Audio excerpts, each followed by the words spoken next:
Happy Tuesday. I want to give you a review of chapter 25, which is actually bleeding. On the bleeding chapter, I understand that pretty much everybody's gone through or close to that Mod 5 exam. So this is really just a good point to brush up on before you actually come back and take that.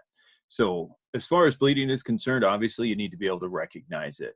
And deeper from that, understanding how that's going to affect your body. But we also have to be aware of internal as well as external bleeding, right? Because there's bleeding you can see, and there's other things that, and this is where your index of suspicion comes in, that you may suspect there's an actual injury. So obviously, external versus internal. Now, as long as bleeding continues, and if that is not stopped, your patient is going to die.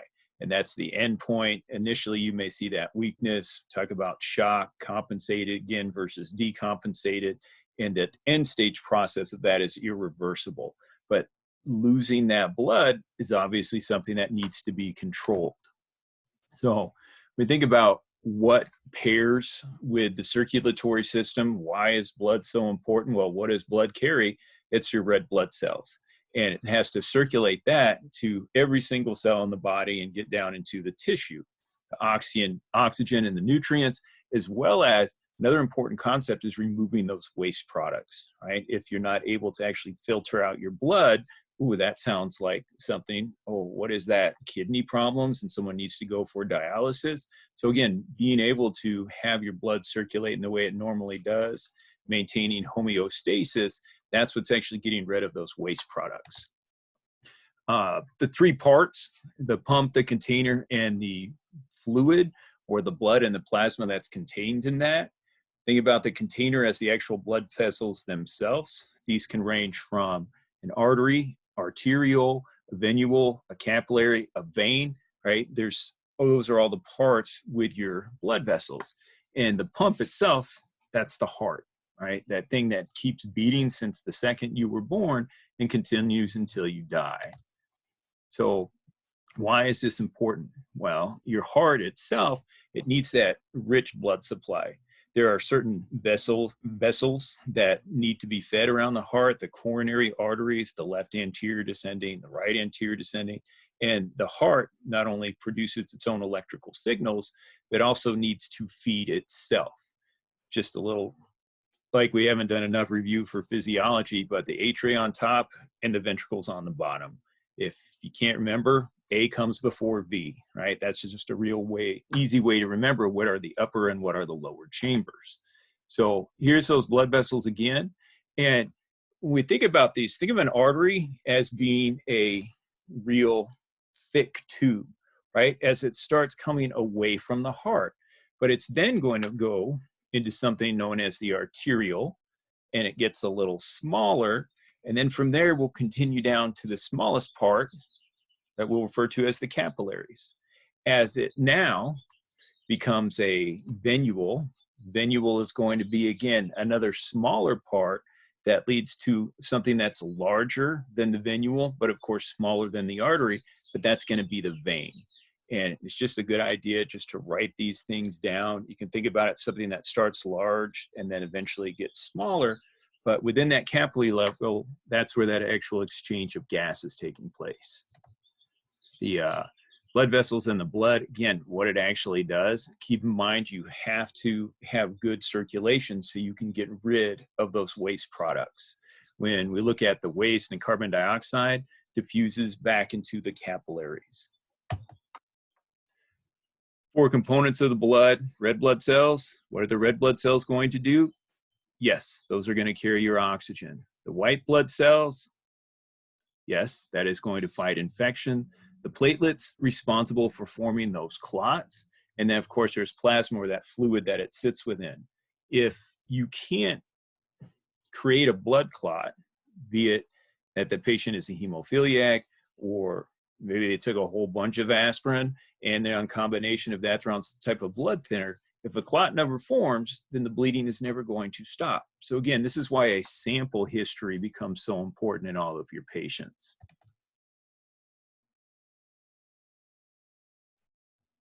Autonomic nervous system, think of that as the automatic response for your body. that when we look here, that it will automatically redirect blood to the heart, the brain, the lungs, and the kidneys in an emergency. That's actually a process called shunting. So when someone starts to bleed, it's going to pull that blood away from your periphery, do it at the arms, they do it down at the feet, again, part of the legs as well, but send it to the parts of the body that need that the most.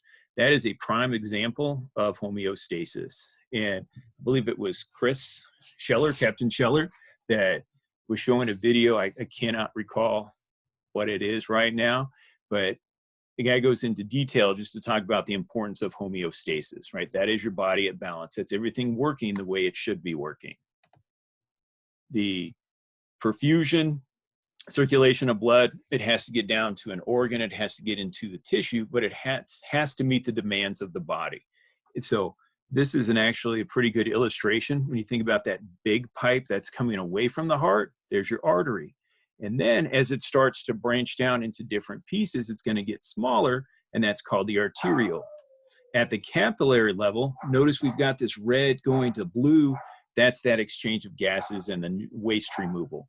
But then as we come back, we're going to see the venule, where it gets a little bigger, and then it's going to go back into the vein. So again, that's why it becomes so important. The artery, arteriole, capillary, venule, vein, just write that down, just know it, because that's how that exchange takes place in all of the cells throughout your body. Now, when you look at how some tissue needs a constant supply of blood, this might even have been chapter 3 or 4. I know there's that illustration where it talks about, well, how much time can the brain go without oxygen? How much time can the heart go without oxygen? So when we think of tourniquets, and I know tourniquets will come up here in a little bit, but tourniquets are actually trying to cut off the supply of blood from an upper portion. And so you actually lose all of that ability to distribute blood down to the lower portion of the arm or potentially the leg, right? Because these only go on your extremities. But that is okay, because all we're doing is recognizing that skeletal muscle can go somewhere between 3 and 4 hours without being oxygenated. But your heart, your lungs, your brain, those obviously need to be fed more immediately. The death of an organ system, respiratory, your heart obviously can lead to the death of a patient as well. And so that's why it's so important to recognize the bleeding. It's even one of the critical criteria in your trauma assessment scenario where, look and control any major life-threatening bleeds. What does that mean? Hemorrhage. Hemorrhage means bleeding, okay? With that serious external bleeding, you cannot tell how much blood someone has actually lost. You know, it could look like it's, half a gallon of blood, but in actuality, is that actually half a liter? So again, estimating that just by sight, really something that's hard to do, but blood does look different on different surfaces. Again, I can't think of any surfaces around here that may have some blood on them, but put it this way, if it was maybe a towel, then what that does, you drop one teeny little drop, and you can do this with a little bit of soda, just drop it on a paper towel. Look how it actually expands out. So you may think that you're actually looking at more, but I will say it's better to estimate a higher blood volume loss than it is a lower blood volume loss, just to be on the safe side, right? Err on that side of caution. So there's other factors and other ways we can start seeing how much blood someone has lost, and that is when we start to look at their vital signs. Okay, the body itself, more than a 20% amount of blood volume lost is a critical amount. And when we carry somewhere between 5 and 6 liters of blood, let's just go with a 5-liter person. That's 1 liter. And again, what is 1 liter of blood going to look like?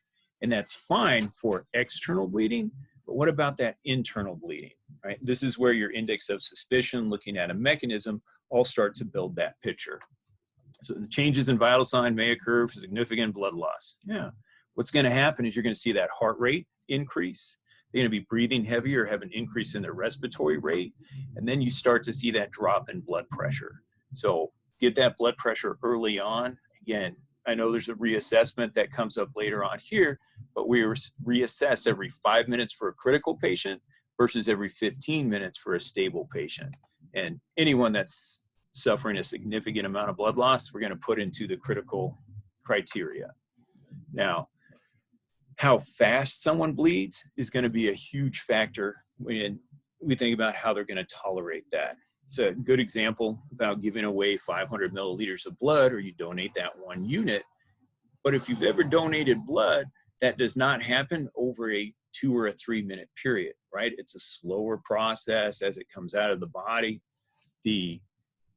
Think about this when we looked at this section right here. If you lose that, half a liter of blood just over that very short amount of time, that's going to throw your body into that imbalance of homeostasis. Age, pre-existing health, what is the person's, baseline and all of that, just consider that as well. The arterial bleeding, if you go back, I think that was yesterday's video, give you an example of how we control arterial blood loss with tourniquets. It's a bright red blood, it spurts, it's usually in line with the pulse. The venous is more of a darker red, it doesn't spurt. If you've ever had an IV in place and they've taken that off and they didn't immediately put that direct pressure on it, that's a venous bleed. And the one that really doesn't scare us is that capillary bleed. Capillary bleed, think about those little dots, just a very, very small amount that comes out. But this gives you a couple of examples of, number one, the capillary, two, probably looking at some type of venous. And this video, although not embedded here, is from Clint Malchuk. He's a hockey player, I want to say with the Buffalo Sabres, who actually took a skate to the carotid artery. I've never seen anyone bleed so quickly. So go back, write that down. Clint Malchuk. I don't even think you have to spell it correctly, but it'll come up with the video that I'm referring to. As far as clotting goes, we talk about this. If clotting never happens, then that person's not going to stop bleeding. So when we think about direct pressure and how important it is to actually keep that pressure on a minimum of 5 minutes, we're trying to let that clotting develop. And every time you rip that off or tear it off, then you've interrupted that process. So when we talk about bandaging or how I'm going to wrap something up, more blood keeps soaking through. Great, just keep adding bandages to it. Don't remove any bandages or any tourniquets. Let that happen at the hospital. So some of the different factors that you can see someone, now you're not able to control their bleeding, there's hemophilia, right? They lack those clotting factors. It may happen spontaneously, it may just some small cut that you or I experience, that may be something that's really serious for them. Again, that's just asking questions and getting a history on your patient. But again, this is huge. The third blurb down there, all injuries, no matter how trivial, are potentially serious, right? And that's really how we put all our patients. Is a patient stable, unstable? Well, really, there's more than two choices when it comes to that. Is the patient stable, unstable, or are they stable now and have that potential to go unstable? So that's, we're always thinking, not necessarily right now, how's my patient doing, but maybe how they're going to be doing in that 10-minute time. So we transport immediately, obviously a good choice. Internal bleeding, index of suspicion. Index of suspicion, kind of recreating that accident, thinking about what happened, that can help you with this, just saying, oh yeah, this could have happened. The not being so easily identifiable does make it hard. So keep in mind, look at the mechanism, start assessing, again, something that may not show up as some rigidity or distension now, but we're also considering re-examining that patient in another 5 minutes. So we would not only worry about the internal bleeding or insanguination, but is this going to lead down specifically in this case to some type of hypovolemic shock? More on the internal bleeding, what can cause this, right? This is not just trauma in nature, even though we're in the trauma module. It could be a stomach ulcer. I don't know if you've ever heard the term, hey, there's a bleeding ulcer. Now, the rest of these, the lacerated liver, okay, I really think about trauma with that, but it could be a spleen, broken bones as well, right? When I think you all know the answer to this, if someone were to fracture one femur, how much blood can actually be lost within that cavity? It's about 1 liter of blood. And so a bilateral femur fracture automatically moves up as a critical criteria. Same thing with the pelvic fracture. You think about the pelvis and where that sits. I think there's femoral arteries and veins that are traveling around that area as well. And the problem is when those bones break, they can spasm, they can cause soft tissue damage, as well as nick one of those arteries or veins. Mechanism for injury for internal bleeding, the mechanism of injury. Your index of suspicion, I think we've already talked enough about that. That's just, could this be bad for that patient, right? And we generally will put that in the yes category. So MOI, that suggests severe force. In addition to that, is there a driver or a passenger that was killed in the same vehicle where that patient now that you have looks pretty good, right? That has to be a critical call as well, because there was a death of occupant in there. DCAP BTLS, hopefully we all remember what that means. Deformities, contusions, abrasions, punctures, burns, tenderness, laceration, and swelling, right? And as we're doing that detailed physical exam, this may come up. Well, I'm looking for DCAP BTLS in my patient. And generally, if you tell me that, I'm going to say, well, what is DCAP BTLS? You give it to me one time, great. And now we know that you are competent and you can use that term. Not always caused by trauma. The bleeding ulcers, that's funny because that was looked at on that other page, but they could have some type of bleeding from their colon. Is this rectal cancer? There's some other clues we can look for, and I know those come up a little later. So the ectopic pregnancy, and again, this is why, and actually that PowerPoint is on this side over here, is in your sample history. So sample history, signs and symptoms, allergies, medications, past pertinent history, last time they ate something, think about the period, or when was the last time that has happened, right? Could they be pregnant? I don't know. Well, is this abdominal pain that someone is experiencing, is this related to, being pregnant, but now it's an ectopic pregnancy? Aneurysms, ruptured blood vessels in the brain.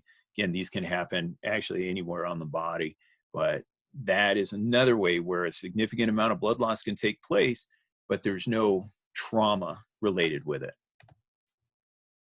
More signs for internal bleeding, and these are why we do that detailed physical exam, the pain, okay? You will also have the potential to feel some distension or rigidity. If everybody gets a bruise or now you got a knot on your head, that's gonna swell. Okay, that too is an example of internal bleeding. Shortness of breath, tachycardia, so now we have a heart rate. And generally by this definition, this means above 100 beats a minute. But think about the size of the patient and the age, right? We can't just say, 102 beats per minute, now you have internal bleeding. So it can actually be less than that depending on the person's size. Hypotension or the low blood pressure, got a nice hematoma, big, welt on their head, the bruises, and bruises may not develop immediately. So keep reassessing your patient as you continue on to the facility.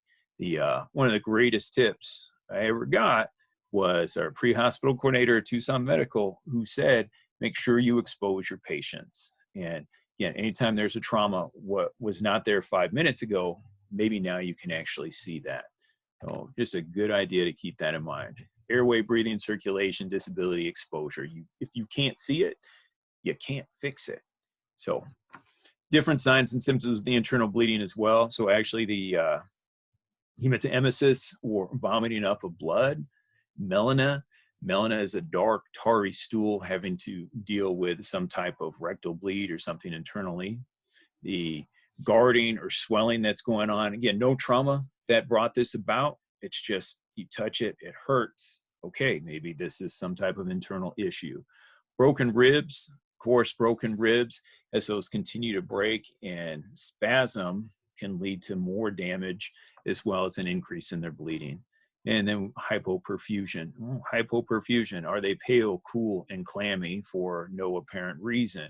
What, is the blood pressure, the pulse? Again, we combine all of those things, including shortness of breath, kind of make a determination about that. You're seeing size up. Now, seeing size up, being alert for hazards, follow standard precautions. So if we transfer that over to your trauma assessment, hey, I got my PPE on, and is my scene safe, right? Those are those two things that you're always going to start with. determining a mechanism of injury versus nature of illness. Well, since this is dealing with bleeding, I guess it could cover both, but just as an aside, your mechanism of injury, typically dealing with your trauma, nature of illness, referring back to a medical condition. As far as spinal immobilization goes, I'm going to say one thing about this. This is my little soapbox moment, is just because you come into a medical patient, don't say, oh, this is a medical patient, his C-spine is fine, right? There is a simple question, hey, sir, ma'am, did you fall at all today? And if they didn't, great, then you check off that C-spine. But that's one thing that pisses me off when, oh, it's a medical patient, we don't have to worry about that. So again, let's raise that standard and be a little better with that questioning. On your primary, one thing that does happen is there may be some tunnel vision where you see this, what looks like a massive amount of blood, but it's against a white t-shirt and you see that spread out. So again, don't let that distract you from airway, breathing. Yeah, circulation is on as a life threat, but we want to make sure you just don't get distracted by that. Your general impression, again, general impression, hey, look at that patient. What do I think about them? The rapid exam, 60 to 90 seconds as you go through and look for anything that's going to become a life threat on that patient. Skin color, and it's great as you're doing a rapid exam, but I can still get a skin color, temperature, condition. I can do that at the same time while I'm looking at it and checking out for any of those life threats. The AVPU, alert, verbal, painful, or unresponsive, right? If a patient is not alert, we're going to, I don't want to say yell at them, but we're going to, hey, sir, are you okay? They don't respond. We go to that painful stimuli, a little pinch at the trap or checking responsive. No, they don't respond to that, but then they're unresponsive, right? So these are, if you're not A, you could be V, but if you're not V, you're going to be P. If you're not P, you fall into the U category. That is the AVPU. On airway and breathing, if we are dealing specifically with, potential for trauma, know the difference between the head tilt chin lift and the jaw thrust maneuver. We're always going to put that patient on high flow oxygen or potentially assist ventilations, right? There's really that, what is determining whether or not you're going to bag the patient or put a non-rebreather on them. And that is, what is their tidal volume, right? Are they breathing 4 times a minute in shallow? Well, that doesn't sound like it's great. Or are they breathing 16 times, good equal rise and fall of the chest? That's someone we can throw a non-rebreather on. If they are unconscious, the OPA, be careful if we're dealing with any facial trauma and dealing with NPAs, but if they accept that, great, and then we can start using the bag valve mask. Circulation, pulse, rate, quality, right? All these factors go into it. Again, skin color, temperature, and condition. Someone that does have internal bleeding or that shunting process is taking place, well, that's why they could be pale, cool, and clammy, right? Is this related to that internal injury? And the body now is trying to balance, you guessed it, homeostasis. Control the external bleeding. This is one where it's control those major life threats. If there is a small, I don't even want to call it laceration, maybe some road rash on the arm or the leg, and you see that, that is not that life threat, right? That's something that's going to be managed in the secondary injuries. So know the difference between that life threat we're dealing with and then something that's a minor or secondary injury. Treat for shock. Well, there's a big wooden stick in the classroom to remind you about that. Treat for shock means a proper positioning. I'm going to give you a positioning on this patient because I don't know what their actual injuries are, about how we should best find that position for them. But thermal management, and then of course oxygen. If you do all those things, then you are treating for shock. Transport priority. So we put the ones that are a rapid transport, weak pulse, the clammy skin, low blood pressure, or, something just doesn't sit right. They've got the mechanism that says, yes, this is certainly a priority. So each patient is going to be different, but never delay transport if you feel they need to be transported rapidly. As far as history taking goes, you may or may not be able to get a complete history from the patient depending on their level of consciousness. This is where that sample history comes in. And I know it's on the trauma sheet as well. If they're unconscious, unresponsive, well, let's look for medical alert bracelets, some of the other tags. It even goes down to mention bystanders or anyone that could be of benefit to you at this point, right? That you don't have any information. We're just trying to gain what we can. Secondary, though, systolic blood pressure of less than 100 with a weak rapid pulse suggests the presence of hypoperfusion. Okay, I think this is better. This actually used to read a systolic blood pressure of less than 100 indicates shock. So, right, there are plenty of patients, because blood pressure is a direct correlation to your weight, that may have a normal blood pressure of 100 over 60. Heck, it could be 90 over 60. So when we combine that with the rapid pulse, you know, that blood's trying to move faster so it can distribute it to all parts of the body. That's a better definition. Critical illness patient with short transport time might not get a secondary. And what does that mean? It means you may be just dealing with the airway, the breathing, and the circulation, right? And by the time you control this bleed, oh, they've got an airway issue, or you have to suction out that airway. So again, if there's time permitting, of course, we want to do the secondary. Sometimes with a critical patient, that's not possible. All areas of DCAP BTLS, this goes along with your detailed physical exam. So again, I think everybody's familiar with what that term means. This follows right in line with your skill sheet. For your unconscious trauma patients, pulse is great, but motor and sensory, because isn't that where I'm supposed to tell them to wiggle their fingers? Can you feel this? Can you feel that? So again, if you're unable to get that due to level of consciousness, just make sure you mention the pulse. And it's not a bad idea. I would tell an evaluator, hey, I would want to make sure I check motor and sensory if my patient was responsive to that. And again, we do that in all four extremities. Signs of internal bleeding, we've mentioned that bruising, rigidities, guarding, whatever it is that's going on, you just need to be suspicious for that. Reassessment every 5, every 15 minutes. So hopefully there are no questions on the 5 versus 15 minutes. This was kind of a nice review of bleeding as you wrap up again, whenever that trauma exam is going to be coming, but we certainly want y'all to be ready for it. So I hope you are enjoying your Tuesday, and I will see you next time.